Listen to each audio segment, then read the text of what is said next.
Hey guys, and welcome back to the Tales from Animalia category of some magical story time, where I'm going to start telling you the backstory of this fictional continent.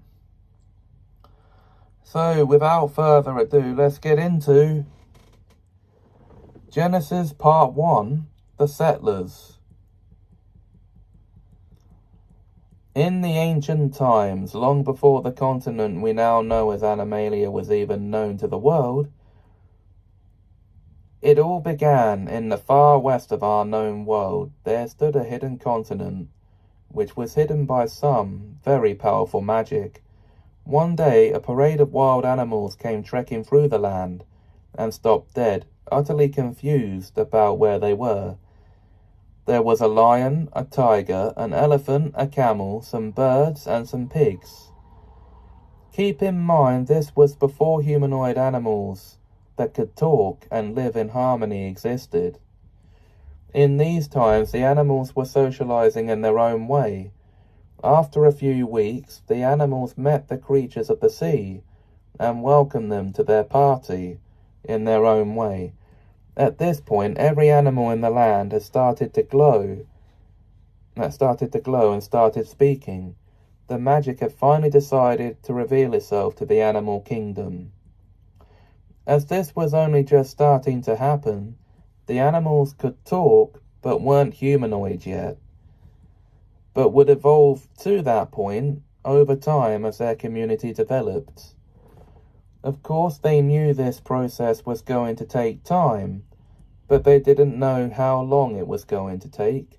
Maybe 10, 20, 50, or 100 years? They just didn't know, but they enjoyed speculating it all the same. The magic had even assigned them with names such as Lyndon the Lion, Eddie the Elephant, and even Paddy the Pig, to name just a few, and they became the settlers of the land. As they didn't have any buildings yet, they all just made homes in dens and nests at all ends of the continent. After they'd moved into their first homes, they formed a council to decide on a name for their new continent, and decided on the name of Animalia. Once that was decided, they decided to get started building the continent to be an inhabitable place by actually erecting the first buildings on the land, which would then be named the primary nation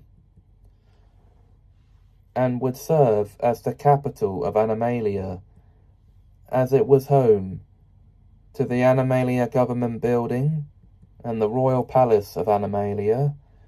This led to all the animals to crown Lyndon as the first king of Animalia, and elect Eddie as their first minister of Animalia by popular vote. At this point, 2 years had gone by, and the magic had evolved all the animals to become humanoid in order to be able to do their jobs. All the other animals then proposed a referendum to form their own nations within Animalia, and it was passed without a moment's hesitation. King Lyndon, the first of his name, was a good king so far. And that's it for part 1 of the Genesis arc in the Tales from Animalia. So that's to be continued next time I read one of these stories. In part 2, the nations.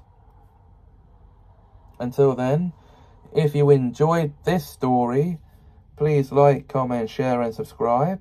Thanks for watching and have us a magical time.